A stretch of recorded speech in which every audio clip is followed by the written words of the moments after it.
বার্ধক্য পেনশন, বৃদ্ধ ভাতা নিয়ে এই শিবিরে কোনো রকমের কোনো ডিসিশন দেওয়া হয়নি, কোনো ফর্ম নেই, শুধুমাত্র তপশিলি বন্ধু জয় জোহার আছে।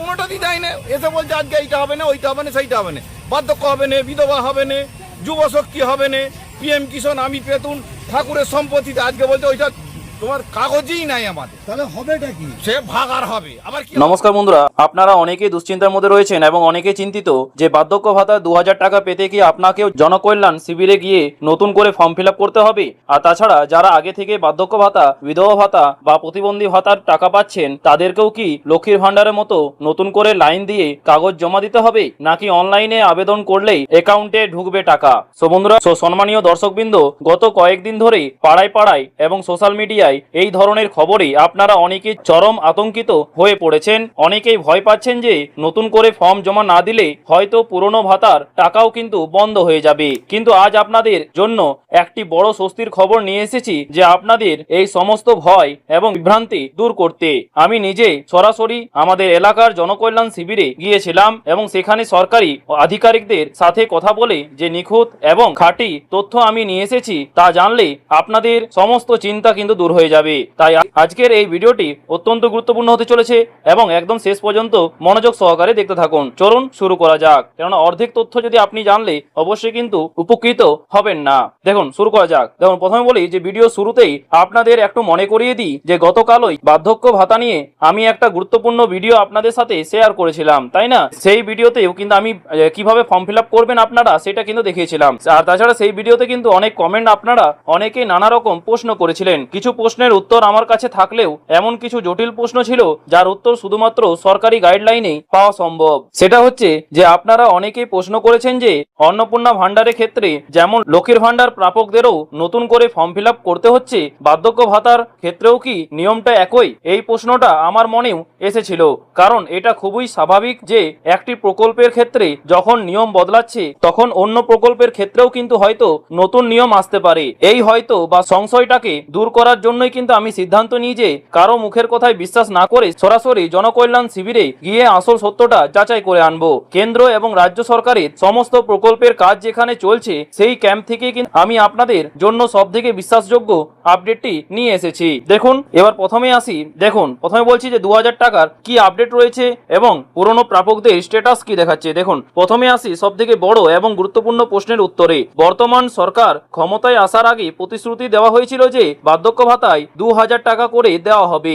এই 2000 টাকা পাওয়ার আশায় অনেকেই ভাবছেন যে জনকল্যাণ শিবিরে গিয়ে নতুন করে নাম লেখাতে হবে। ক্যাম্পের আধিকারিকদের সাথে কথা বলে আমি স্পষ্ট জানতে পেরেছি যে না, আপনাদের নতুন করে কোনো ফর্ম ফিল আপ করতে হবে না। হ্যাঁ বন্ধুরা, ঠিকই শুনেছেন, আপনাদের নতুন করে কোনো ফর্ম ফিল আপ করতে হবে না। যদি আপনি আগে থেকে বার্ধক্য ভাতা, বিধবা ভাতা বা প্রতিবন্ধী ভাতা পেয়ে আসছেন তবে আপনাকে এই জনকল্যাণ শিবিরে কিংবা পরবর্তীতে বিডিও কিংবা এসডিও অফিসে নতুন করে কোনো ফর্ম বা ডকুমেন্ট জমা দিতে হবে না। সরকার এমন কোনো নতুন গাইডলাইন বা নির্দেশিকা জারি করেনি। তাছাড়া মাঠে ঘাটে প্রচুর গুজব রটেছে যে অন্নপূর্ণা ভান্ডারের মতো বার্ধক্য ভাতার জন্য সবাইকে নতুন করে ফর্ম দিতে হবে। দয়া করে এই ফাঁদে কিন্তু পা দেবেন না, ঠিক আছে? যারা আগে থেকে প্রতি মাসে ভাতার টাকা পাচ্ছেন তাদের ভাতা কোনোভাবে বন্ধ তো হবেই না, বরং তাদের নতুন করে আবেদন করারও বিন্দুমাত্র প্রয়োজন নেই এবং সেই টাকা কিন্তু ডবল হয়ে পরের মাস থেকে অর্থাৎ 1 জুলাই থেকে বা জুলাই মাসের 6 তারিখ থেকে আপনাদের অ্যাকাউন্টে 2000 টাকা করে কিন্তু ক্রেডিট করা হবে। সেটাই কিন্তু যা আমরা আপডেট পেলাম। এবার চলে আসি যে এই পর্যায়ে আপনাদের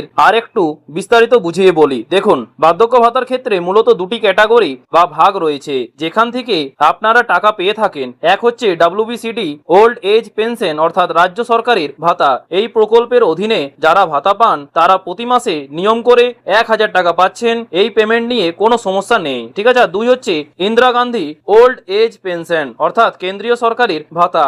এই ভাতাও কিন্তু আপনারা গত মাসে পেয়েছেন, তবে হ্যাঁ এই চলতি মাসে হয়তো অনেকের অ্যাকাউন্টে এখনো এই টাকাটা ঢোকেনি। যাদের টাকা এখনো ঢোকেনি তারা অযথায় ভয় পেয়ে ভাবছেন যে নাম হয়তো বাতিল হয়ে গেছে বা নতুন করে ফর্ম দিতে হবে। তো বলে রাখি, আপনাদের উদ্দেশ্যে জানিয়ে রাখি যে একদমই তা নয়। একটু ধৈর্য ধরুন, ঠিক আছে? এই মাসের টাকাও কিন্তু আপনারা যথাসময়ে পেয়ে যাবেন। এর জন্য কোনো জনকল্যাণ শিবিরে গিয়ে ভিড় করার বা পুনরায় আবেদন করার কোনো দরকার নেই। তাহলে আপনারা বলবেন যে তাহলে কাদের আবেদন করতে হবে? দেখুন তাহলে এখন প্রশ্ন হলো যে জনকল্যাণ শিবিরে গিয়ে ফর্ম ফিল আপ করবে কারা আর কাদের জন্য এই সুযোগ, খুব মনোযোগ দিয়ে এই অংশটি শুনবেন। দেখুন, এক হচ্ছে প্রথমত, যদি আপনার নাম আগে থেকেই পোর্টালে উঠে থাকে এবং স্ট্যাটাস চেক করে দেখেন যে ভেরিফাইড বা অ্যাপ্রুভাল পেন্ডিং দেখাচ্ছে, তবে আপনার আবেদন করার কোনো প্রয়োজন নেই, ঠিক আছে। আর তাছাড়া আপনার কাজ আগে থেকেই হয়ে আছে, শুধু সরকারি অনুমোদনের অপেক্ষা। আর দ্বিতীয়ত, একমাত্র তারাই জনকল্যাণ শিবিরে গিয়ে নতুন করে ফর্ম ফিল আপ করবেন যারা একদম নতুন বা ফ্রেশ। কিন্তু আপনারা অনেকে দেখেছেন যে এই মুহূর্তে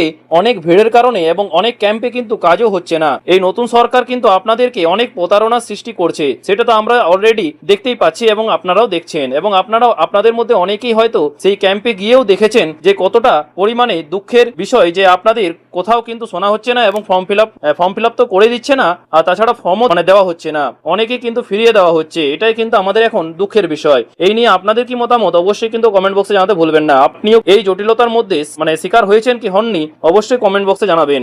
তাছাড়া অর্থাৎ যারা আগে কোনোদিন বার্ধক্য ভাতার জন্য আবেদন করেননি অথবা আবেদন করলেও কোনো কারণে পোর্টালে নাম ওঠেনি বা রিজেক্ট হয়ে গেছে, তারাই কিন্তু আবেদন করবেন। অর্থাৎ নতুন ফ্রেশ বার্ধক্য ভাতা যারা আপনাদের মধ্যে যারা পাবেন, আপনারাই কিন্তু আবেদন করবেন। আর তৃতীয়ত, বয়সের যোগ্যতা অর্জন করার পর যারা প্রথমবার এই ভাতার আওতায় আসতে চাইছেন, শুধু তারাই অফলাইনে সঠিক ডকুমেন্টস সহ সেই ক্যাম্পে গিয়ে আবেদন জমা করবেন। আর বাকিদের জন্য আমার একটাই অনুরোধ যে অকারণে ক্যাম্পে গিয়ে হয়রানির শিকার হবেন না। এবার চলে আসি যে অনলাইনে আবেদনের গুজব এবং 2000 টাকা সরাসরি নোটিফিকেশন। হ্যাঁ বন্ধুরা, ঠিকই শুনেছেন। কেন বলছি এটা? কারণ হচ্ছে, এবার আসি আর একটা মারাত্মক গুজবের কথায়। অনলাইনে আবেদন, অনেকেই আমাকে বলছেন বা বিভিন্ন সাইবার ক্যাফেতে গিয়ে ভিড় করছেন এই ভেবে যে অনলাইনে বার্ধক্য ভাতার আবেদন হচ্ছে। হ্যাঁ বন্ধুরা, ঠিকই শুনেছেন, অনলাইনে নাকি বার্ধক্য ভাতার আবেদন হচ্ছে। আমি অত্যন্ত দায়িত্ব নিয়ে আপনাদের জানাচ্ছি যে এই মুহূর্তে বার্ধক্য ভাতার জন্য অনলাইনে কোনো নতুন আবেদনের প্রক্রিয়া চলছে না। আর তাছাড়া মানুষ না জেনে পাগলের মতো ছুটছেন, কেউ হয়তো ভুল বোঝাচ্ছে আর আপনারা সেই কথায় বিশ্বাস করে বিভ্রান্ত হচ্ছেন, ঠিক আছে।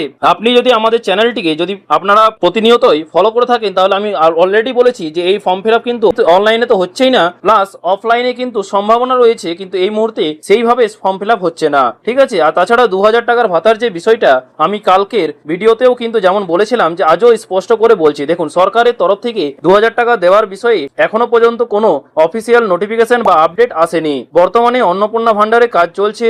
আগামী দিনে যদি বার্ধক্য ভাতা 2000 টাকা করার কোনো সরকারি নির্দেশিকা আসে, আমি কথা দিচ্ছি যে সবার আগে এই চ্যানেলে আপনারা সঠিক খবরটি কিন্তু পেয়ে যাবেন। সরকার যখন যা নির্দেশ দেবে আমরা সেই অনুযায়ী কাজ করব, গুজবে কান দিয়ে ভুল সিদ্ধান্ত নেবেন না। সো বন্ধুরা, সম্মানীয় দর্শকবৃন্দ এবং আমার সমস্ত দাদু ঠাকুমারা, এই সোশ্যাল মিডিয়ায় অনেক কিছুই কিন্তু রটতে থাকে, কিন্তু আপনাদের কাছে আমার একটা অনুরোধ, যা শুনবেন তাতেই বিশ্বাস করবেন না। সঠিক খবর দেখুন এবং যাচাই করুন এবং নির্ভরযোগ্য মাধ্যমগুলোর ওপর ভরসা রাখুন। তাছাড়া আজকের এই ভিডিও থেকে আশা করি আপনাদের সমস্ত সংশয় দূর হয়েছে। যারা একদম নতুন তারা অবশ্যই কিন্তু জনকল্যাণ শিবিরে গিয়ে অফলাইনে ফর্মটি সঠিকভাবে ফিল আপ করে জমা দিন। আর হ্যাঁ, আপনারা যদি জানতে চান যে জনকল্যাণ শিবিরে এই নতুন অফলাইন ফর্মটি কিভাবে একদম নির্ভুলভাবে ফর্ম ফিল আপ করতে হয়, তাহলে কিন্তু আর কি কি ডকুমেন্টস লাগবে সেটা কিন্তু অলরেডি আমরা একটা ভিডিও বানিয়ে দিয়েছি। আপনারা চাইলে সেই পুরনো ভিডিওটি কিন্তু দেখতে পারেন, ঠিক আছে। এবং আপনাদের এই ইনফরমেশনটা যদি একটুও যদি উপকারে এসে থাকে, তো অবশ্যই কিন্তু আপনাদের সহকর্মী থেকে সমস্ত এই ওল্ড এজ পেনশন রিলেটেড যারা পান, অবশ্যই কিন্তু ওনাদেরকে শেয়ার করুন।